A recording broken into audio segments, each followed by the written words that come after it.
Well, good evening, everybody. I walked into the church yesterday morning to get things set up for Eucharistic adoration, and I noticed just what kind of mess you all are bringing into this church, trudging in with all the salt and slush. The back floor is a disaster. It was even worse yesterday, and then I get up to here, and I'm praying in the pew, and I look down on the floor, and you can even tell right now, it's just full of salt. We bring in all of this mess into this church. And I don't want to be cute here, but as I sat here praying, noticing all of the salt and all of the slush in the back of the church with Jesus in the monstrance on the altar, I couldn't help but look at this mess. But I kept on being invited just to say, just look at Jesus. And yet, friends, the truth is that whenever we come into this place, we all bring a lot in here with us. We bring into this place our hopes and our worries. We bring into this place those things that stress us out, the things that are bugging us. We bring into this church every time we come here our mess. And this is appropriate, given the gospel we had today. Some very bold words, I'd say, coming out of Jesus' mouth. Who's he talking to? Well, right now, we just opened Luke chapter 6. If we flip the page to Luke chapter 5, we can start to fill in just who is in this great crowd that Jesus is speaking these bold words to. Chapter 5 began with what we heard last Sunday in the calling of the first disciples from Jesus. And Jesus inviting these men to follow him, he's simultaneously inviting them to quit their jobs. They're now unemployed. Or if asked, they might have said, we're just in between things. But for sure, there's people in this crowd that Jesus is speaking to today that have very uncertain futures.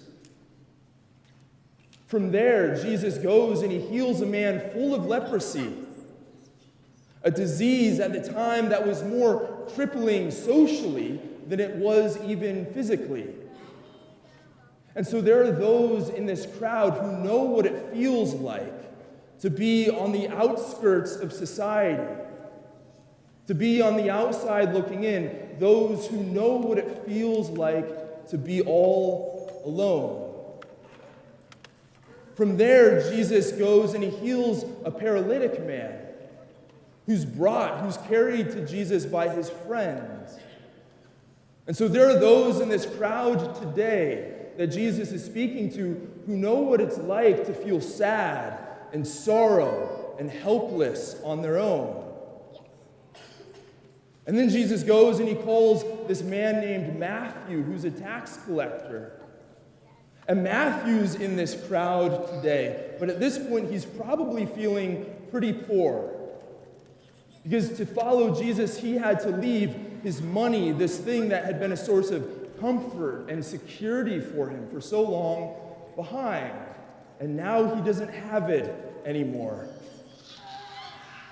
And then we get to chapter 6, where Jesus looks at this motley crew of people whose lives are full of obstacles. This crowd of people who are poor, who are hungry, who are sad, who are alone. And Jesus says, what? Blessed are you. Blessed are you. This crowd of people who probably thought their blessing, their happiness was going to stand on the other side of any of their obstacles. But Jesus tells them, no, you are blessed right now. Now, no offense. I love you all. But some things have never changed. Jesus' ability to draw together a very motley crew of people who have messy lives. We're all here. And we have some among us here this afternoon who are poor. And it might be a material poverty. But more than likely for many of us, our poverty is some deficiency we have, something we lack. Gosh, if I just had that, then I'd be happy. We have some here tonight that are hungry. And if it's a physical hunger, I got good news. We got chili dinner right after Mass tonight. But it's probably not physical hunger. Thanks be to God. But it is a spiritual one. Perhaps you've been searching for blessing. You've been searching for happiness high and low, and you still haven't found what it is you're looking for.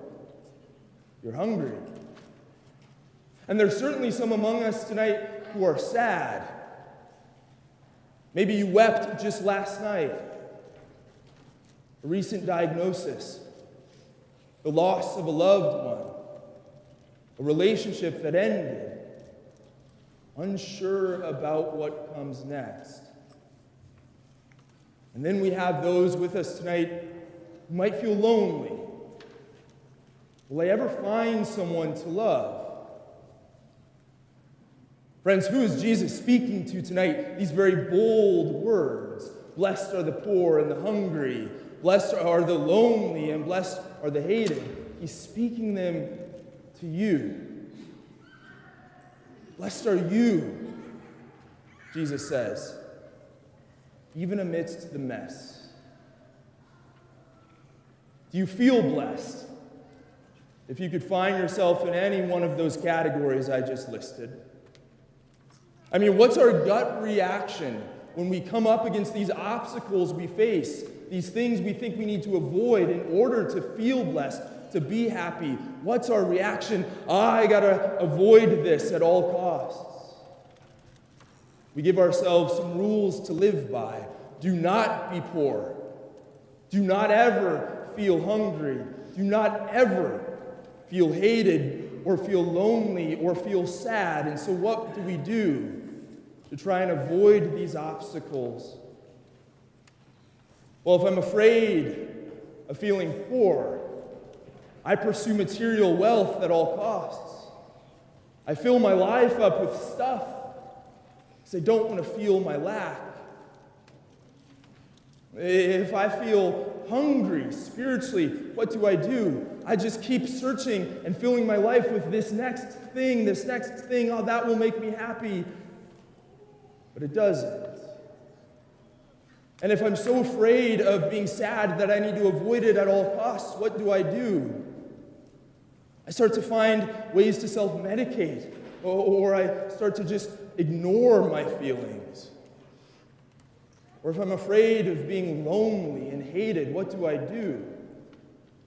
To avoid that, I start becoming someone I'm not, so that maybe others will accept me.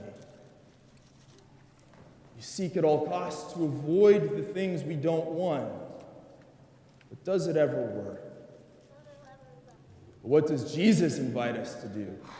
What does Jesus tell us? No, blessed are you now. Blessed are you now. So often we think we need a change in circumstances so as to be happy and blessed. But that's not the way the Bible speaks of our happiness. That it's not a change in circumstances that gets us the blessing of God. It's the blessing of God that changes us despite life's unfortunate circumstances. Happiness in the Bible is much more about being attentive to God, to focusing on God, than it is on trying to avoid obstacles in this life. Jeremiah, in our first reading today, speaks of this. That blessed, happy is the man who does not seek his happiness in the exterior things of his life and the circumstances, but sinks his roots deep down into the Lord. That man will be happy. That our happiness, the happiness that Jesus wants to speak into your life, comes from us focusing on him. rather than just trying to avoid difficult circumstances. And this is a huge change in perspective. A handful of years ago, I was in Austria, and I had the opportunity while in the Alps to do this thing called rodeling. Rodeling essentially is just you hiking up a mountain for about 5 hours on a path that's covered in snow and ice, all the while pulling a sled behind you. And then once you get up to the top of the mountain after several hours of hiking, you just plop down on the sled and you just barrel down to the bottom. Well, as I was hiking up this mountain path, every once in a while I would see a placard nailed onto a tree, and it would have someone's name written on it, and then the German words Ruhe in Frieden, which means rest in peace. And it didn't take me long to realize that if I was going to make it to the bottom of this mountain, there was one rule and one rule only: do not hit a tree. And so as I'm barreling down this mountain path, what am I telling myself? Do not hit a tree, do not hit a tree, do not hit a tree. But I had to bail off my sled so many times because I was about to hit a tree. And how come? I was only focused on the obstacle. I was only focused on the thing I didn't want to hit, that I lost sight of the path. It wasn't until I realized that my focus needed to be on the path that the trees became less of an issue, and I could actually enjoy the ride. Friends, this is the change in perspective Jesus is inviting us to take on for our own lives. That when we see the mess of our lives and quickly notice all the obstacles that are vying for our attention, and we just want to avoid at all costs, what does Jesus say? No, blessed are you now. Focus on me now, and so find your way through.